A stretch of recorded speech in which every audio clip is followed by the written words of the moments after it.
Gina, and I'm back today with a brand new video, and this is my spooky October TBR. So if you'd like to know what spooky books I'm reading to get into the Halloween mood, keep on watching. So some of these books I've actually already started, and I just kind of put them aside when I started school or something like that.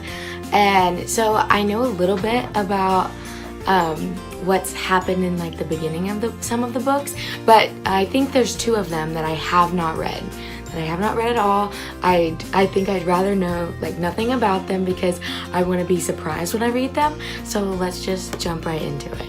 So the first book is one of the books that I've already started and I want to finish in October because it looks like the perfect fall read that you can just sit and read as you sip some coffee or hot chocolate or whatever your heart's desire, and that is The Hazelwood by Melissa Albert.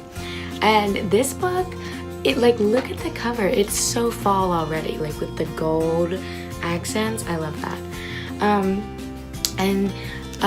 This book is about this girl, and she and her mom have kind of been like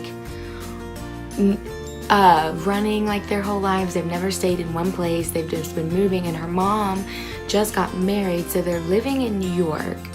And her grandmother the girl's grandmother is a famous author that wrote these like really famous fairy tales, and her mom like doesn't want the girl, I can't even remember her name. What is the girl? Alice, 17-year-old Alice Proserpine. I don't know, but so it's Alice, and she has never had contact with her grandmother because her mom like does not want her to be around her. And so her grandmother created this really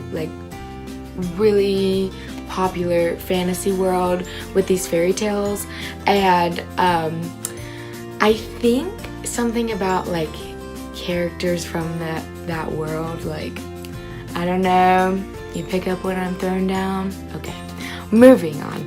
But this looks like the perfect Halloween book. Second book I have already started to, and I'm really excited to finish, and that is Roseblood by A.G. Howard. And I love Phantom of the Opera. That is my favorite thing in the world. I've seen the movie 68 times in my lifetime. That is not a joke. That is me being for real. And so this is like a Phantom of the Opera spin-off retelling sort of thing, and it's about this girl. What is her name? I always forget their character, the main character. Rune, and she is sent to this music conservatory in Paris, and supposedly it's like the old opera house building, supposedly, and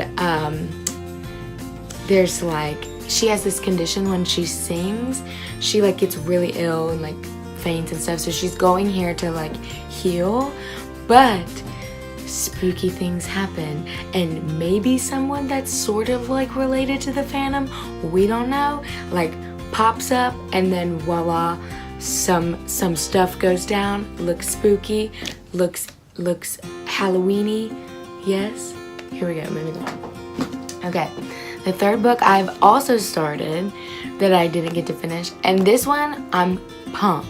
This is like Halloween peak, you guys, and that is How to Hang a Witch by Adriana Mather. And this book, oh, there's a glare. This book is about a descendant of Cotton Mather, who was like this kind of evil figure in the Salem witch trials in real life, and Adriana Mather, the author herself, is a descendant of Cotton Mather, and so I'll just kind of read you the back because I love like the Salem witch trials so much, and I don't want to like screw up this retelling of what it's about. So it says, Samantha Mather has just moved to Salem, the site of the infamous witch trials. It would be tough for anyone to start over in the middle of high school, but when your great, add a few more greats to that, grandfather, was the one putting the accused witches on trial, your family reputation has a way of preceding you. So, Sam isn't entirely surprised when she's targeted by a group of girls known as the Descendants. Creepy. You can probably guess who their ancestors were, right? Yep, the witches. As if dealing with the checkered family past wasn't enough, Sam finds herself confronted by a handsome but seriously stubborn ghost, and discovers she's at the center of a centuries-old curse. There's more, but I want to stop there because that's intriguing.